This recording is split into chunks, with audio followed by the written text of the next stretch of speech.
Hello, sports fans, and welcome to this segment of Sisters in Sports, part of the Women's Professional Sports Connection. I'm your host, Deborah Walker-Sewell, and I am so glad that you tuned in today. The Women's Professional Sports Connection is dedicated to educating people about the impact and important roles that women play in professional sports.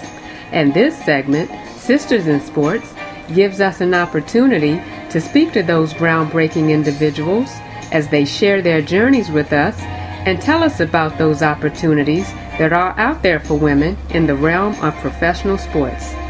This segment of Sisters in Sports will spotlight one of the teams of the Independent Women's Football League.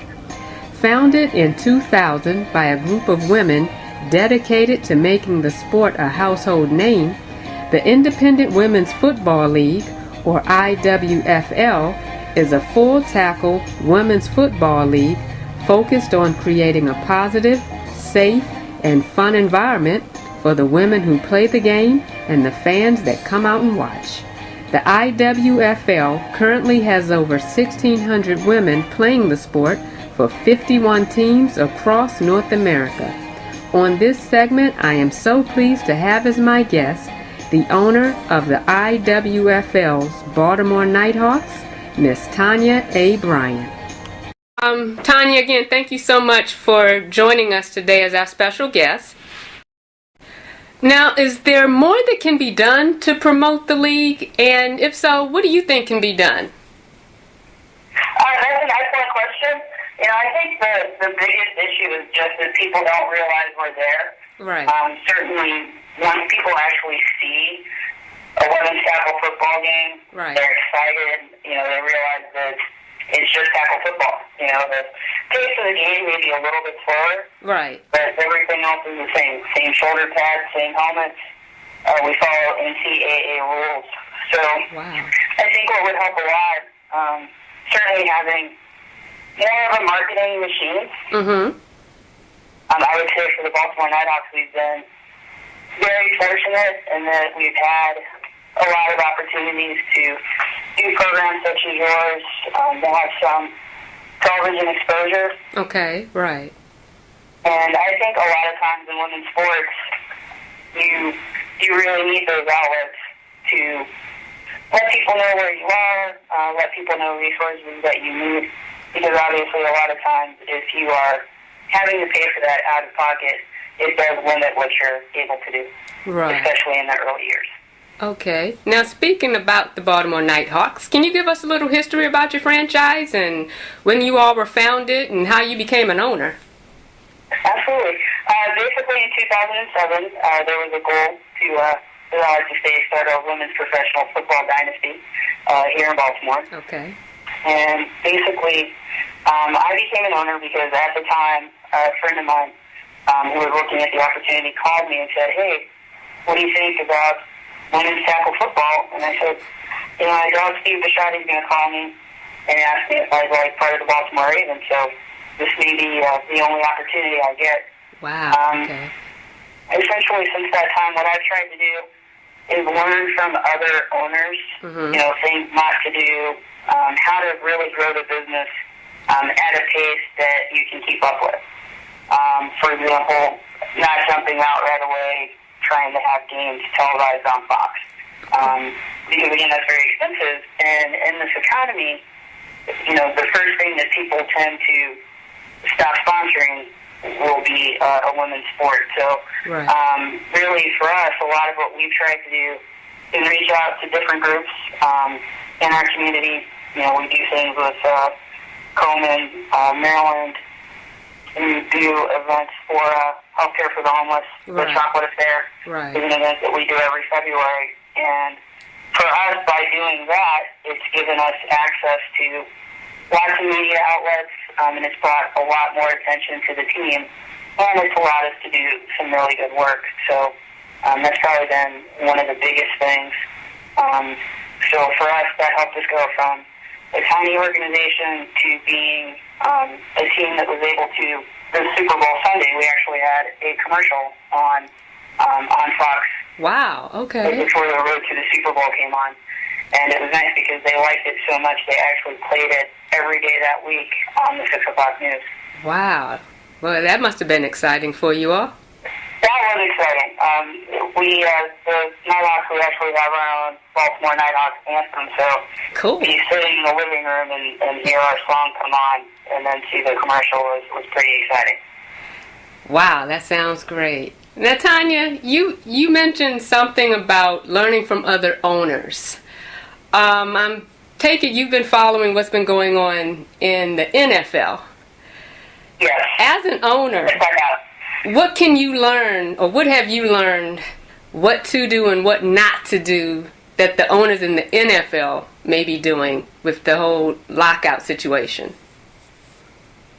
You know, the lockout's very interesting because as you listen to other people talk about it that are on the outside of it, a lot of people have described it as millionaires arguing with billionaires. You know, most people have a pretty strong feeling one way or the other, and it's interesting because for me, I can see the owner's side. Okay. I can see the player's side from the standpoint of the additional games. To me, you know, you're certainly putting people at more risk of injury. Right. From the owner's standpoint, I understand that they are actually taking the financial risk, where the players are risking their bodies. Right. As an owner, you have the cost of not only your players' salaries, you also have the facilities cost, you also have additional staff that you need to keep everything running. So I can certainly see the desire to not want to split everything in half when you are taking all of the financial risk. Okay. I think the bigger issue when you look at it is just there really wasn't a lot of communication between the two groups. Okay. And because the communication wasn't there, you know, you get the hard feelings and it feels like, well, you're using us, so we want more. And I think one of the biggest things I've learned is communicating with your team. Obviously, there are going to be decisions that I make that the people don't like, right? Because I'm going to do what's in the best interest of the team. But I think as long as you communicate why it is, even if they don't like the answer, at least there's a little bit more understanding. Right. I think something else that I learned from other owners is, at the end of the day, because you sometimes have to make decisions that are unpopular, you can't go about this as, all the players are going to be my best friends.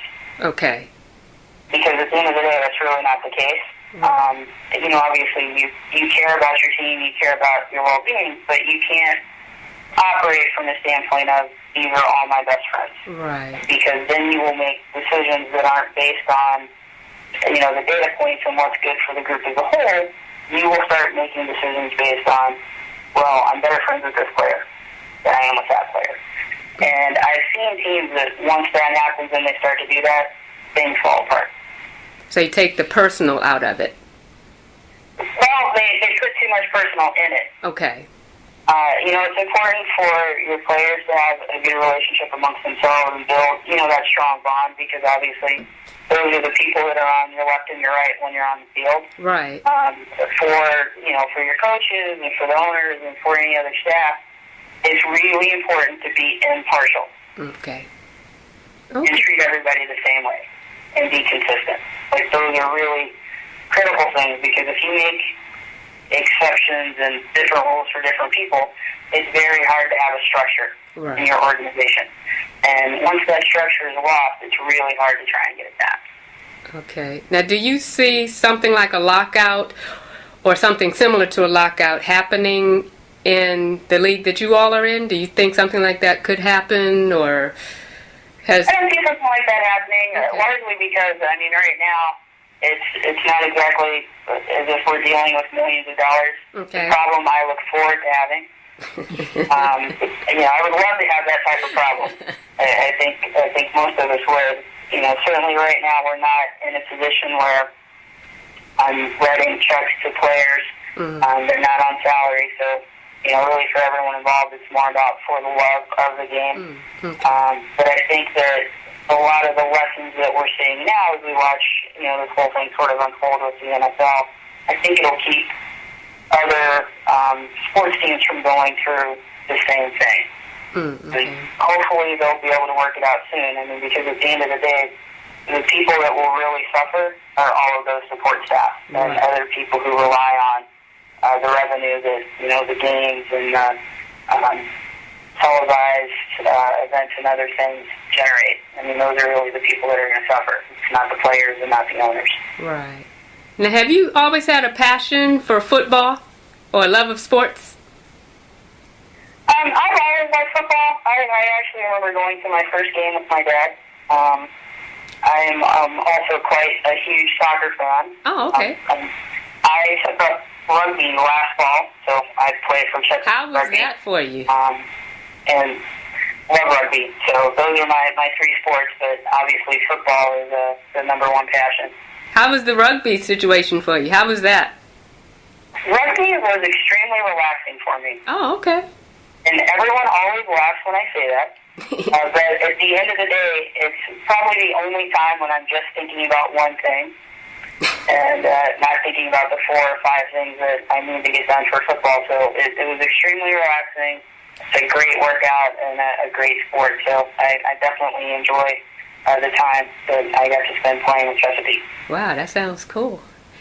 Now, what are some of the rewards that you've experienced by owning a women's professional football team? There are several, actually. Okay. I've been privileged to meet and interact with many different people, professionally and socially. There's a lot of companies I've made inroads into to help us grow as an organization. I'm very fortunate to organize some partnerships for the IWFL this year, and that's been very beneficial. With one of those being Bulk Athletics, Reebok, and then also some different things with Under Armour. So that's been good because it's helped them understand that there is a group of people out there who have dollars to spend. Right. We actually have a lot of buying power as a league, so that's been a good thing. And I've had a chance to see shy women become very outgoing through the process of playing football. I've seen people who normally wouldn't interact socially become the best of friends. And, watching people learn football on a level that, watching it on Sundays doesn't give them the opportunity to have, is great. And, the other things for me that's been rewarding is we have actually gotten a lot of calls from youth coaches, the Pee-wee age range who have little girls playing, who will call and ask us different questions, different things about different equipment and things they look for the young ladies. So that's been very rewarding. Okay. Now, who inspired you to become an owner? Did you have, because that's such a rare thing, a female owner, and definitely a female owner in professional sports. Who were your role models? Actually, I would say that my role models are my parents. Okay, great. So for me, this wasn't my first venture in the business, which was probably a good thing. Okay. So I had a decent business background behind me. So you took a lot of the business aspect into the ownership aspect.